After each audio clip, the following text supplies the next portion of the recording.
This is the Automotive Repair Podcast Network.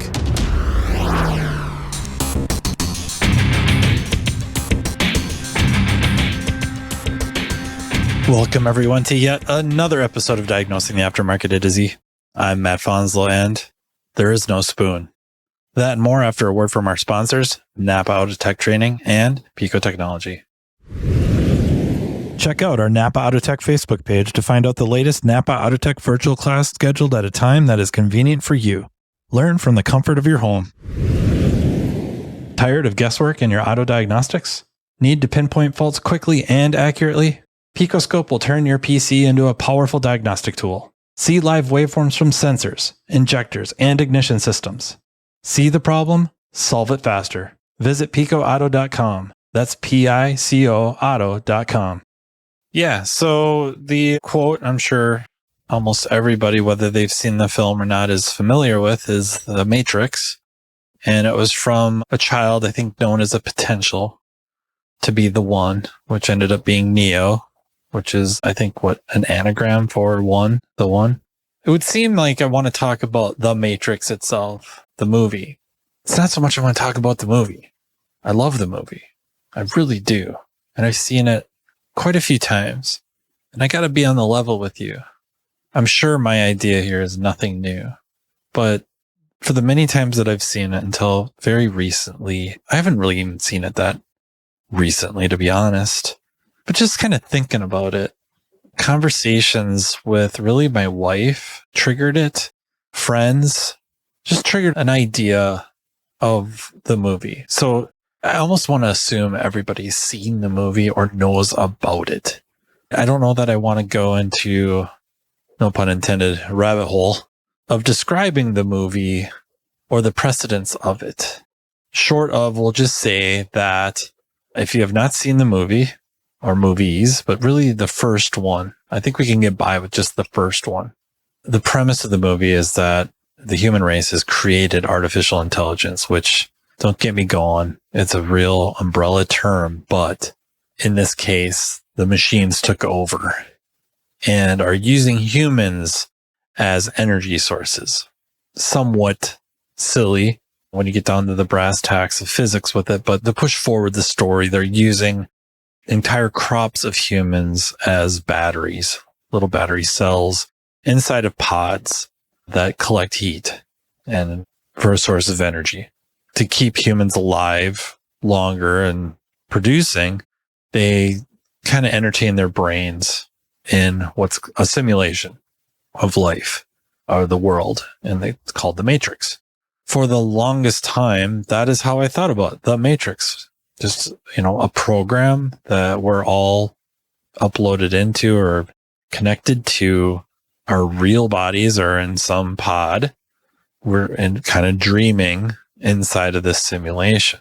I thought really nothing much deeper than that. Maybe some obvious religious tones leaning towards, I would say primarily Christianity. I suppose we could argue there's a little bit of Taoist type of leanings here and there, suggestions, but that's really as far as I ever took it. In discussions with my wife, especially to do with like substance use disorder, addiction, chemical dependency, I had a different idea.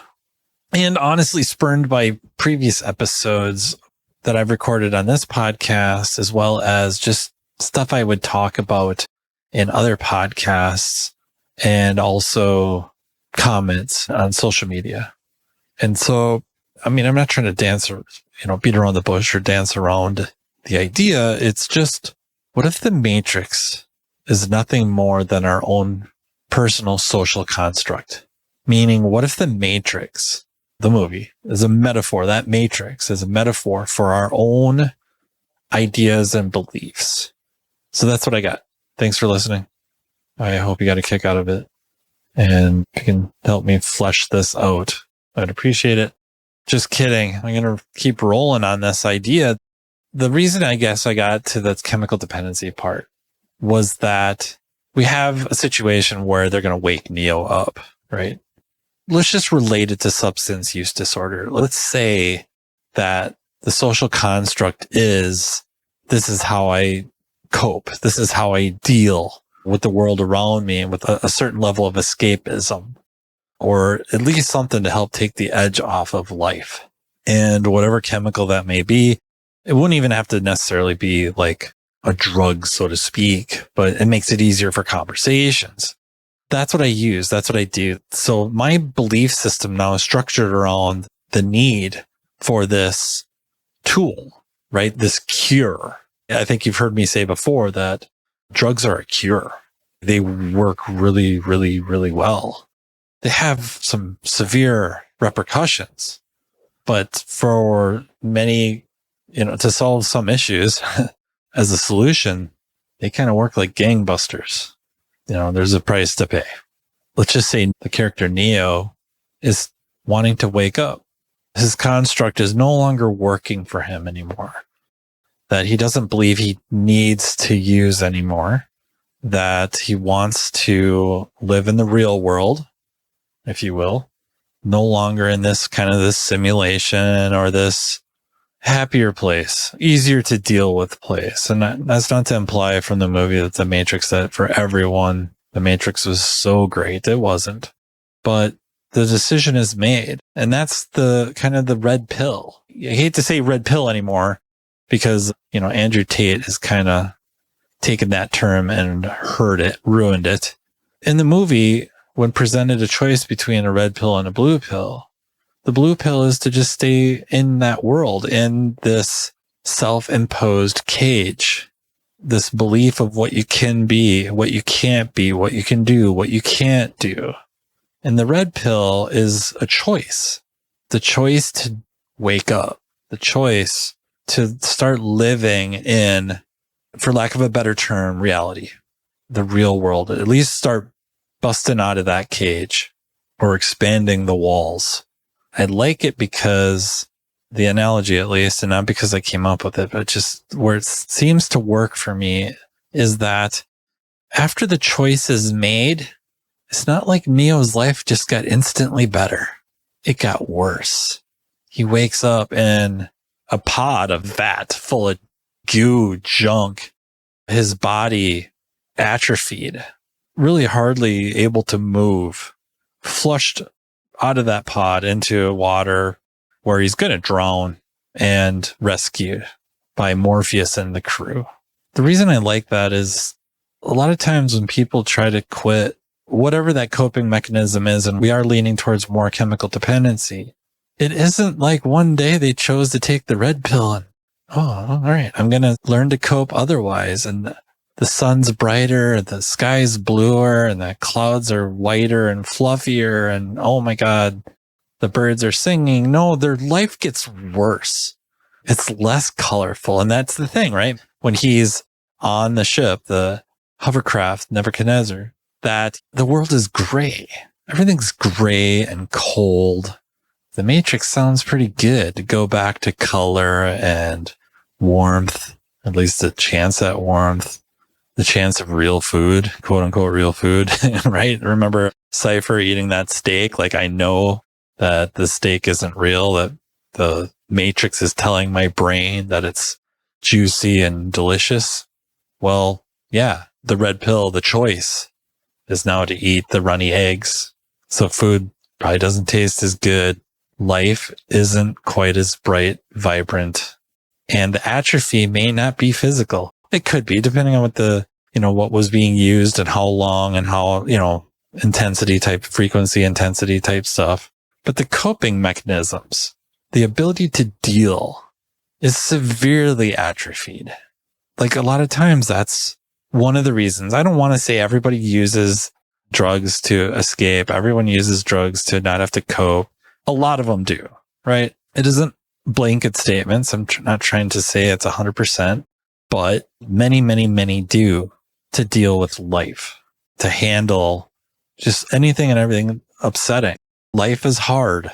Sometimes it helps to take the edge off, or it feels like it helps, but taken too far, you've kind of lost the tools, or maybe you never even had the tools to deal with life, to deal with its ups and downs. And a lot of people, they're not using to get high. They're not using to get euphoria. they're looking to just feel normal. And part of that's because of continued use and, build up a resistance to it, if you will, but also just the need to feel normal, to be able to deal. That's all atrophied. And now you're trying to navigate the world feeling these feelings that you haven't had to feel, at least not at full intensity, for whoever knows how long. Neo kind of was a physical representation of that. His eyes hurt because he hadn't used them. That seems like a really real strong direct correlation. And then the building process, and then going into the Matrix, if you will, with Morpheus and learning that the rules were flexible. So our idea, the social construct we have created for ourselves, all these limits.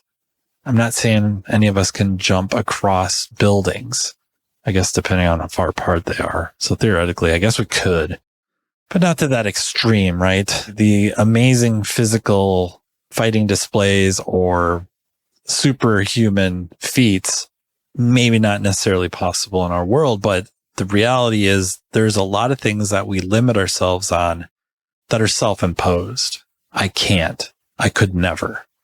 They won't let me. The world's against me. Something else is against me. Everybody's against me. A lot of times it ends up not the case. That the biggest drag on progression, our evolution, whatever, is us. And Neo learns that he can do some pretty amazing things. And the more he lets go of this idea of what he can and can't do, the more he can do. I think that is a very important lesson for us. I seem to recall, I hate to say the numbers, I probably should look it up before even spouting it, but Navy SEALs, when they're going through BUDS or Hell Week, they kind of hit a wall, and they learn that that wall usually is self-imposed, that many of them are maybe only at about 70%, but they're ready to go ring the bell. They're ready to pull out. They're ready to give up. And that's, I guess, when some people hit FU mode and just find a whole nother level they didn't even know they were capable of. Many of us are capable of that, and many of us are hitting that wall, that this idea of we can't do more, arguably long before we actually have hit such a wall. It could be physical, whatever that may be. And that's not trying to tell you all to just, you want to go run that mile, that the only thing holding you back is your brain. It could be, may not be. So, be safe, but also just with life and our careers and what we can do. A lot of times we stop ourselves. We're the ones that throw up the roadblocks. We imagine the roadblocks. We imagine an unfairness that isn't unfair, and it may not even be there. NAPA Autotech training sessions are being conducted day and night in a town near you. This training caters to every level within your organization, be it a mechanical assistant, a mechanical specialist, a technology specialist, or a driver safety calibration specialist. Imagine a one-stop shop training partner in NAPA Autotech that will lead your team to a path to greatness. Autotech's entry-level Build-A-Tech classes convert the untapped potential of your new hires into money-making mechanical specialists. Autotech's higher-level tech update classes introduce specialists to the world of ever-changing technologies, which prevents your shop from getting technologically stagnant. Remember, if you're not moving forward, you're falling behind. And, turning to the front of the store, the Autotech Service Advisor class is an awesome way to hone your client advocate skill set, ultimately benefiting the customer through an improved vehicle repair experience. But it doesn't stop there. Imagine an electric vehicle class that takes your specialist well past the mundane, yet necessary safety topics. Well, it's here. Autotech's EV Ready training is a week-long curriculum that takes participants through a hands-on experience involving hybrids and electric vehicles. The session kicks off with the use of PPE and proper tooling while touching on required OSHA regulations. Then, the students dive into the lab vehicles to gain knowledge of the common high-voltage components on EV and hybrid vehicles and their function. Attendees will be taken on a path exposing them to different electric vehicle manufacturers to compare component form and location. Additionally, information about Level 1 and Level 2 charging systems will be included. along with a quick look at DC to DC charging. The operation and maintenance of subsystems are explored, including the different modes of Tesla operations, and so much more. So what are you waiting for? Commit to taking your business to the next level with NAPA Autotech training. Is your shop ready for the electric vehicle revolution? Don't get left behind. The Pico EV Kit is your all-in-one solution. Diagnose any electric or hybrid vehicle, from high-voltage batteries to complex communication systems. With guided tests and pinpoint accuracy, you'll tackle more jobs and boost your bottom line. This isn't just a tool, it's your future. Be the expert in EV repair. Visit picoauto.com to future-proof your shop today. That's PICOauto.com. I guess to fast forward a little bit to the scene with Neo is visiting the Oracle, very much at the behest of Morpheus, that he's sitting in that room with the young children, and particularly the boy bending spoons. And Neo picks up the spoon to try to bend it, and the boy essentially tells him, don't try to bend the spoon. That's impossible. Try to understand, try to realize, try to accept that there is no spoon, and that you end up, you bend. I don't think it can be. It should be a very, very powerful statement that it's our beliefs, especially when it comes to like ourselves. I keep going back to social constructs. I just feel like that's what it is, and that we better understand social constructs. The easiest reference to a social construct I can think of off the cuff, and just even if it wasn't off the cuff, I think it's just the best demonstration of that is money. The $1 bill, the $5 bill, the $20 bill in your pocket. The only reason that's worth $1 is because we all accept that it's worth $1. It's a piece of, nice paper, heavy duty, but the intrinsic value of it isn't $1. We just all agree that it represents the value of $1 US. It's not the government. It's not any backing by the FDIC, nothing like that. We all agree that that is worth $1. That's why it works. Other social constructs being, because of this, I can't do that. Whatever that may mean. Because I'm a woman, I can't come into this career dominated by men and hold my own. Maybe, right? Whether you think you can or can't, you're right. But why don't you find out? You're struggling with your ASE exams. I'm never going to pass that frickin' A6, the electrical exam. Well, maybe, but if you go in just assuming you can't, are you stopping yourself? And I'm not just saying like, oh, well, just go in believing you can. What can you do to change that perspective? What can you do to change this idea that you cannot do it, that there's some limiting factor? And again, maybe there really is, but are you sure? Are you really sure? If you're looking at your shop going, we'll just never hit whatever targets. Are you sure? You could be right. Are you sure? What's stopping you? But what's really stopping you? Is it something that's tangible? Or is it decisions made based off of this idea that you can't do it? It just popped in my head, and it's vague, right? It's just, I don't even know if there's a YouTube video of it.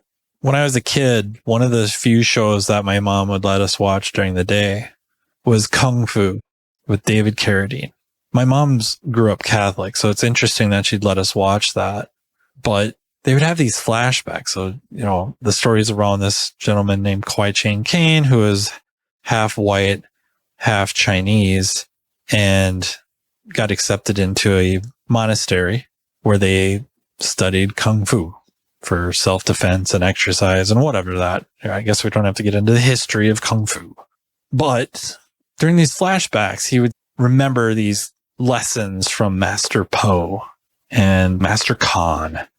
And one of them was Master Po took him down to this, it looked like room with pools in it. And they had like a balance beam going across. And Master Po insisted that these pools were full of acid. And if I remember right, there was a skeleton laying in one of the pools where a past student had tried to walk across that beam and failed and fell into the acid to their own demise. The lesson was that Kwai-Chang Caine, when it came time for him to try to walk across, couldn't, and he fell in. He lost his balance, fell into, didn't turn out to be acid, it was water. And the lesson, of course, was he had beat himself before he even tried. How many times has that happened to all of us? How many times do we have ourselves beat before we even give an honest effort? We've built up this social construct. We have built up this matrix in our brains of what we can and can't do and almost willed it into being, right? Self-fulfilling prophecies over and over and over again. So when can we start popping some red pills? When can we start making choices that we don't have to live in that matrix anymore? And understand when you start taking the red pill, it doesn't mean like you're popping them all day.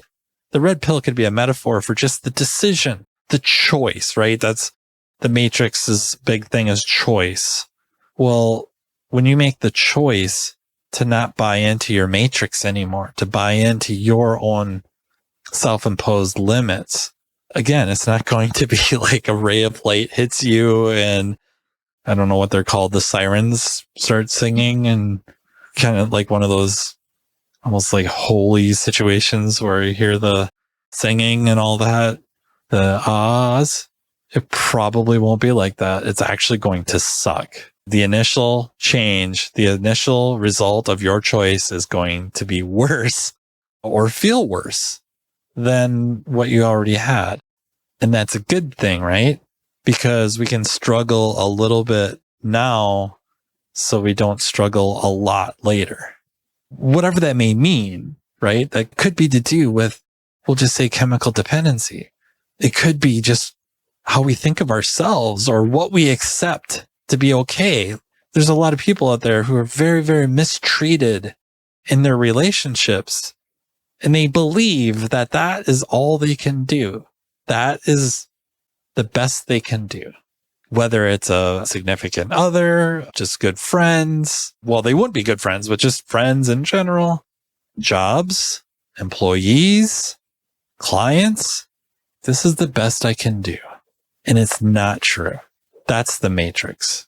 The matrix is the cage, the web that you've created for yourself that's limiting you from maybe a little bit of initial suffering, but then a much, much wider world, a much, much bigger world, and better in general, like long-term improvement. And that can perpetuate itself, where maybe getting away from friends, quote unquote friends, groups of people that mistreat you, to get with, it allows you at least the ability to find new friends who now maybe treat you the way you want to be treated. I mean, without going on a tangent or anything about, how we should be treating people. I mean, really, Dutch Silverstein says just a lot of really, really good stuff. He's stated on more than one occasion that, it is, you want to treat people the way you want to be treated, but for darn sure, don't you ever, ever, ever treat somebody the way you don't want to be treated.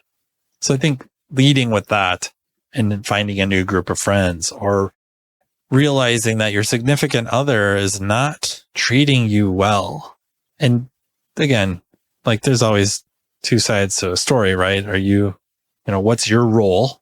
And this isn't saying just boom, end it, but maybe start sticking up for yourself, and then also learning what you need to do on your end to be a better spouse, right? Kind of like this last episode about being the best, or being the, dare I say, perfect, or I don't even want to say soulmate, but being Mr. Right or Mrs. Right over and over and over again. Well, that's what I mean. Do that. Make sure you're doing your part. And then if they're unwilling to, maybe believing that you deserve at least to be treated respectfully, cared for. Same goes for where you work. Are you being treated well? Are you being mistreated? Are you really being mistreated? Are you really being treated well? And are you doing your end of it too? Are you pulling your weight? Are you demonstrating that behaviors or value to be treated well, right? I think so much time and so much effort gets, it's not even effort being burned away. It's sometimes being avoided because we just like to twist if this, then that to what benefits us the most or reduces our effort as much as possible, right? So employers sitting there going like, well, if they would act like good employees, I would treat them like a good employee. And employees going, you know what? They wanted me to be a good employee. They would treat me like a good employee. And there, nothing gets done. No improvement. I hope you got something out of this. I hope that some of it resonated with you like it's kind of resonated with me. Thinking about this now has me viewing the whole Matrix series differently. I'm kind of excited really to find if there's other resources that kind of support this idea and what have I missed or what are some better ideas or at least better fleshed out with it. But are you in a matrix? Yes. What does your matrix look like? And how many of the rules can you bend in your matrix? And do you need to get out of it? You may have choices to make and just be prepared that the best choice to get out of that matrix may initially feel horrible. Maybe not horrible, but just not great. And it'll be worth it. So that is how I will leave you. Again, I hope you got a kick out of this. I hope you see what I'm playing at with this, what my angle is. I can't thank you guys enough for the emails and the messages and comments about episodes, questions, to do with episodes or ideas for future episodes. It's great. Your questions are really good. A lot of them make me really have to go think. So yeah, you can email me at mattfonslowpodcast@gmail.com. You can also just private message me or instant message me on Messenger. I would just like to take a moment here to thank our sponsors, NAPA Autotech Training and Pico Technology, and really thank the Automotive Repair Podcast Network. They have other shows on there. I don't really know what they are. I'm just kidding. One of them has Craig O'Neill. I like to talk smack about the guy, but he's pretty cool. Don't tell him I said that, though. Seriously, don't tell him. Just goes to his rucking head. And Business by the Numbers with Hunt Demarest. It is not just for shop owners and managers. There's a lot of good content for all of us on there. And we can all learn a little bit more about marketing from Brian and Kim Walker. And there's also a blitz, but it's not a football blitz, with Chris Cotton. Give those guys a listen. Even Craig. Check him out. I think you'll get a kick out of him. And yeah, thanks again, everyone. Yeah, go for the red pill. So yeah, check out the rest of the Automotive Repair Podcast Network. And until next time, take care. You've been listening to Diagnosing the Aftermarket A to Z with Matt Fonslow on the Automotive Repair Podcast Network. Download our exclusive podcast app at automotiverepairpodcastnetwork.com because the best conversations in the industry start here. Want Matt to cover a specific topic? Check the show notes for his email. Your input matters.